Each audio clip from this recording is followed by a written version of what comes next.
네, 안녕하세요. 토드쌤의 일반물리 길라잡이의 토드쌤입니다.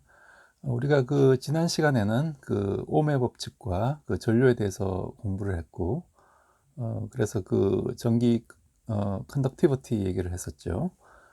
그래서 컨덕티비티가 이제 0이 되는 그런 현상을 우리가 초전도라고 하고, 그래서 이런 초전도체, 슈퍼컨덕터에 대해서 간략히 역사를 통해서 어떤 연구의 방향을 우리가 한번 짚어봤습니다. 그러면 이번 시간에는 우리가 이런 다시 이제 고전적인 그런 전기론으로 돌아와서요.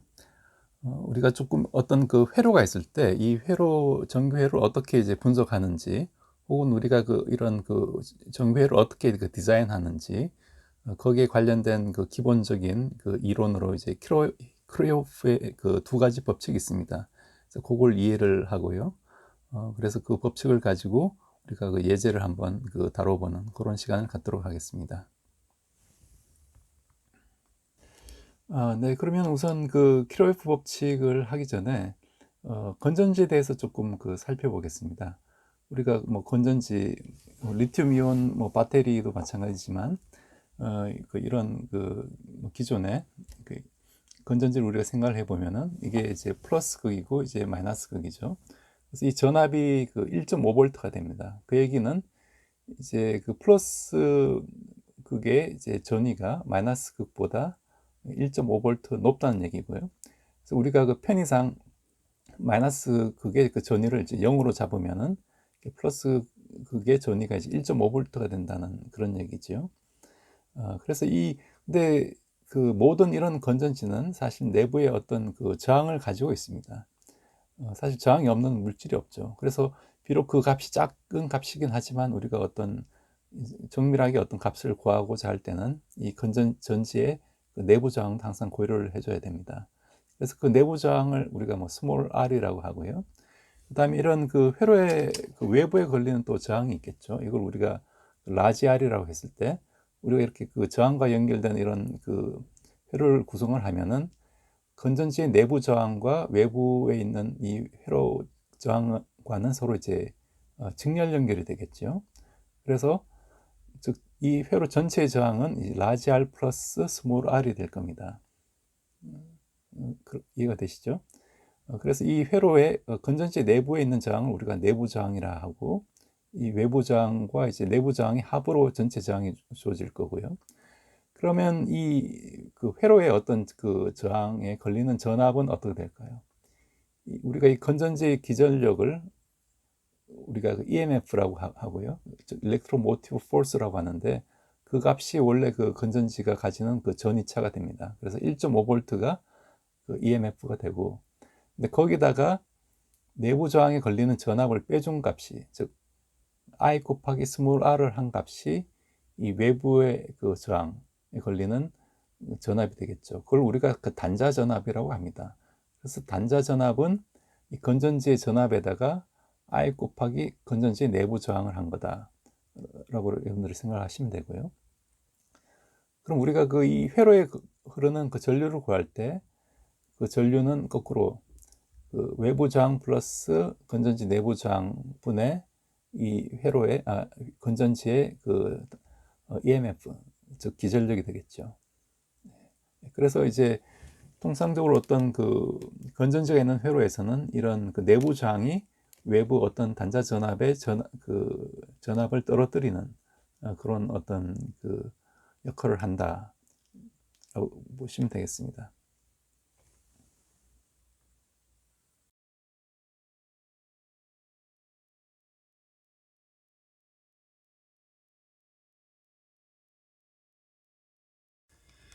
네, 그러면은 키로이호프의 두 가지 법칙에 대해서 살펴보겠습니다. 키로이호프의 1법칙은 뭐냐면 어떤 분기점에서 전류의 총합은 0이라는 얘기인데, 그 얘기가 뭐냐면은 이런 어떤 분기점이 있습니다. T 모양의. 그러면은 우리가 이 분기점 이 도선이 만나는 점을 우리가 T점이라 하면은 들어오는 전류를 우리가 뭐 통상 플러스로 잡습니다. 그럼 나가는 전류는 마이너스로 잡겠죠. 그럼 전류가 이렇게 들어와서 이렇게 두 방향으로 나간다고 치면은 플러스 I1이 들어와서 그 마이너스 I2, 마이너스 I3가 되겠죠. 들어온 게 나간 거니까. 그래서 그걸 다시 쓰면은 I1 플러스 I2 플러스 I3가 0이 된다는 그런 의미입니다. 예. 그래서 어떻게 보면 이게 그 당연한 거죠. 전류가 어떻게 사라지지 않고 그러니까 전하가 이제 중간에 생기거나 없어지지 않는 거죠. 그래서 이건 어떻게 보면 이제 전하량 보존의 법칙과 이제 연관이 되는 그런 내용이 되겠습니다. 이게 이게 크로이프 1법칙이고요. 이걸 우리가 그 다른 말로는 그 정션 룰이라고 합니다.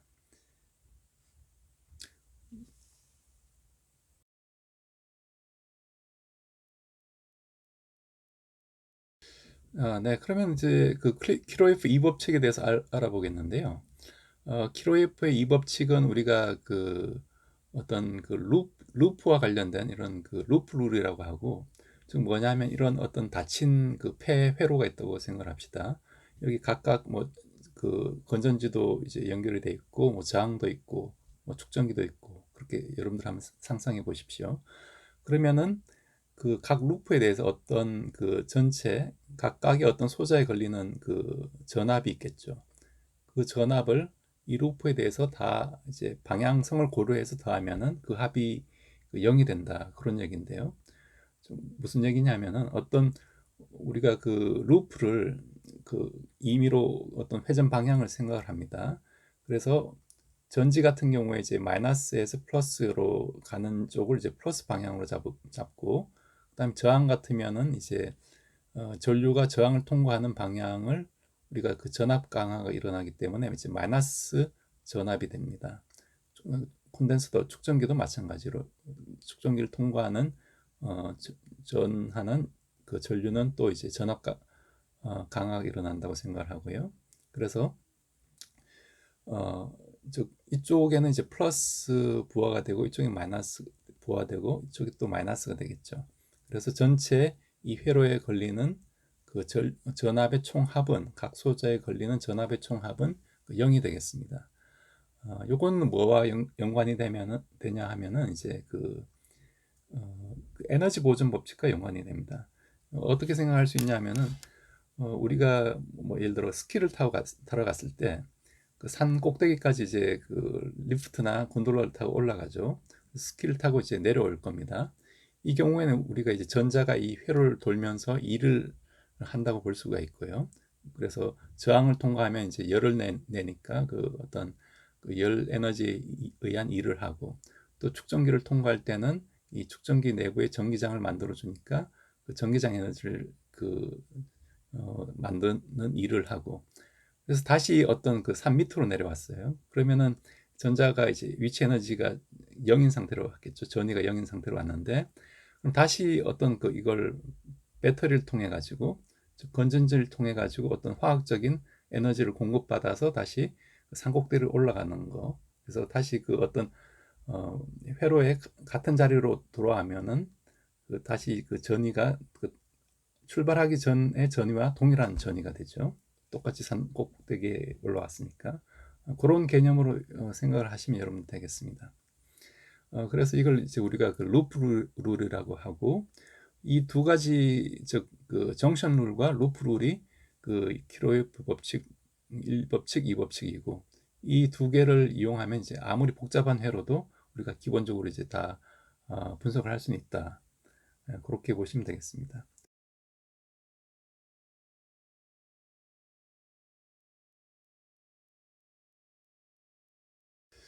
네, 여러분들이 그 이런 그 설명만 들어서는 사실 무슨 얘기인지 잘 모르겠다는 분이 이제 계실 텐데, 그래서 제가 예제를 한번 준비해 봤습니다. 예제는 이제 그림과 같은 그 회로에서 그 전류 I1, I2, I3를 구하라라는 문제인데요. 그림을 보시면은 이제 그 축전기가 위에 아래 그 두 개가 있고, 그림을 보시면은 그 전지가 8V, 4V 전지가 어, 위에 칸 이제 아래 칸에 있죠. 그 다음에 그 주위로 이제 저항이 연결되어 있습니다. 자, 이런 경우에 어떻게 우리가 그 식을 세우냐 하면은, 우선 그 키로에프 1법칙에 의해 가지고 어떤 우리가 그 분기점을 하나 임의로 선택을 합니다. 예를 들어 여기서 이제 P점을 제가 선택을 했죠. 그럼 이제 여기서 이제 전류를 방향을 여러분들이 그 고려를 해서 임의로 또 선택을 해주면 됩니다. 저는 이제 I1, I2, I3 방향을 이제 다음과 같이 잡았고요. 즉 전류가 이제 I3에서 들어와서 I1, I2로 이제 나간다. 난 그런 개념으로 이제 방향을 세팅을 했고, 이 방향은 여러분들이 임의로 잡으면 됩니다. 그런데 한번 이 방향을 잡으면 식 계산 과정에서 이거 방향을 바꾸면 안 됩니다. 그게 바로 부호와 연관이 되기 때문에 그 점을 여러분들 주의를 하시고요. 그럼 이제 정션 룰에 의해서 그 예를 들어 나가는 방향이 마이너스 I1, 마이너스 I2, 그 다음에 플러스 I3는 0 이런 식이 첫 번째 얻어졌습니다.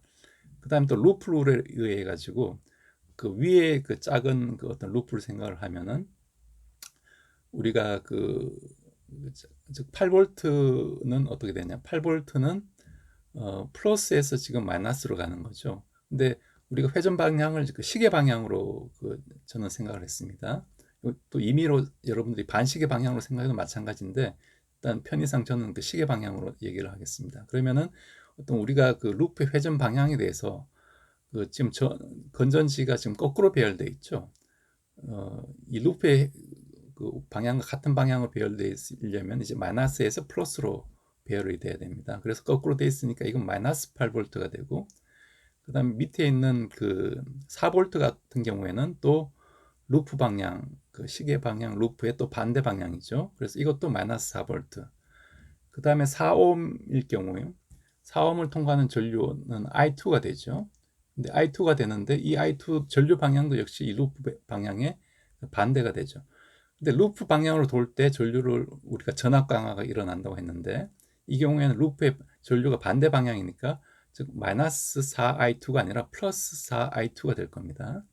여러분들이 한번 생각을 해보십시오. 루프 방향의 전류가 반대이기 때문에 전압 강화가 일어나는 게 아니라 그 전압 이제 그 승합이 전압이 이제 올라가는 그런 경우가 되어버립니다. 그래서 보호를 그런 식으로 잡습니다. 이해가 되셨나요? 그럼 밑에 작은 루프에 대해서도 똑같은 우리가 그 루프 룰을 적용할 수 있겠죠. 그걸 여러분들 한번 적용해서 한번 해보십시오. 그러면 제가 요 강의 자료에 올려놓은 값이 될 겁니다. 그래서 식이 어떻게 주어졌나요? 식이 우리가 구하는 건 이제 전류 각각의 어떤 정션에 흐르는 그 전류 I1, I2, I3인데 식이 세 가지가 얻어졌죠. 그래서 미지수가 3개고 식이 3개니까 이게 3원1차 연립방정식이 되죠. 그래서 우리가 그 해를 구할 수가 있습니다. 그래서 그 해는 어떤 수학적으로 구하면 되니까 여러분들이 한번 계산해서 구해 보십시오. 그럼 우리가 원하는 그 I1, I2, I3 값이 얻어지겠죠. 요걸 이제 수학적으로 좀 생각을 해보면 이런 키로프 법칙에서 우리가 그 식만 세우면은 그 식이 뭐 아무리 이런 정션 이 많다 하더라도 즉 미지수가 아무리 많다 하더라도 우리가 식을 그 미지수 개수만큼 만들 수가 있으면은 이건 수학적으로 보면은 어떤 N1 1차 연립 방정식을 푸는 게 되죠. 그건 어떻게 보면 우리가 행렬 매트릭스 형태로 표현을 하면 행렬 앞에 어떤 행렬의 개수가 있고요. 그 다음에 우리가 원하는 그 전류값 I1, I2, I3 이런 게 이제 n개가 있는 거고, 그 다음에 또 이 값이 주어진 값에 대한 어떤 방정식 값이 있겠죠. 그래서 이 행렬의 역행렬을 구하는 문제랑 사실 동일합니다. 그래서 행렬의 역행렬을 구하는 건 우리가 수학적으로 혹은 컴퓨터로 이제 쉽게 알고리즘이 이미 나와 있기 때문에 쉽게 구할 수가 있습니다. 그래서 여러분들이 중요하게 생각할 것은 어떤 이런 루프 룰에 의해 가지고 부호가 헷갈리지 않게 이제 식을 잘 세우는 게 사실 중요하고요. 그것만 이제 해결이 되면은 나머지는 우리가 뭐 전자계산기에도 요즘은 이런 1차 연립 방정식 푸는 그런 기능이 있기 때문에 굉장히 수월하게 이제 할 수가 있을 겁니다.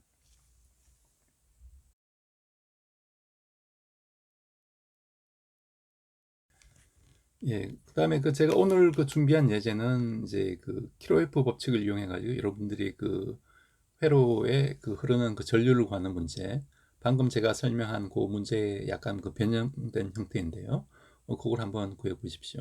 여러분들이 어떤 루프를 역시 이렇게 작은 루프 두 개를 잡고 각각의 우리가 그 루프의 회전 방향을 고려를 해가지고 전압이 이제 강하게 일어나는지 아니면 그 전압이 이제 승합이 일어나는지 그것만 잘 따져주시면 되겠습니다.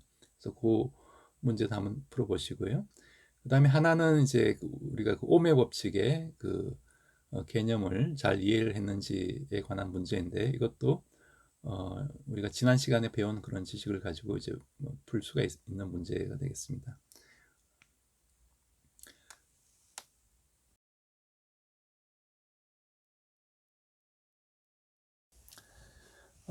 네, 오늘의 크로징 멘트로는 그 출발이 늦고 속도가 느려도 마지막 결승 테이프를 끊게 만드는 것은 간절함이다라는 어떤 그 책의 구조를 제가 따와봤습니다.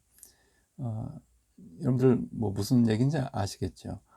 그래서 사실 그 어떤 학문에도 이제 왕도가 없다는 말을 우리가 많이 하는데, 여러분들이 뭐 제 강의를 듣고 이렇게 좀 소홀하게 공부를 한다고 해서 그게 다 자기 지식이 되는 것도 아니고 어떤 그 또 삶의 지혜가 되는 것도 아니라고 저는 생각을 합니다. 여러분들이 고생해서 그 체득한 지식은 또 그만큼의 어떤 값어치를 하는 거죠. 이건 흡사 우리가 뭐 쉽게 번 돈은 쉽게 쓴다, 뭐 그런 것과 좀 일맥상통하지 않을까 그렇게 생각을 하고 있는데요. 아무튼 여러분들이 비록 그 쉽게 얻은 그런 지식이라도 그걸 계속 이제 반복으로 자기 걸 만드는 그런 노력이 들어가야지만 그게 자신의 지식이 되고 또 그게 또 다른 것을 어떤 창조할 수 있는 그런 원동력이 될 수 있을 겁니다. 예, 여러분들 남은 시간도 이제 건강하시고 또 다음번에 더 나은 강의로 뵙겠습니다. 예, 구독과 좋아요를 눌러주시면은 더 나은 강의로 여러분께 보답하도록 하겠습니다. 예, 감사합니다.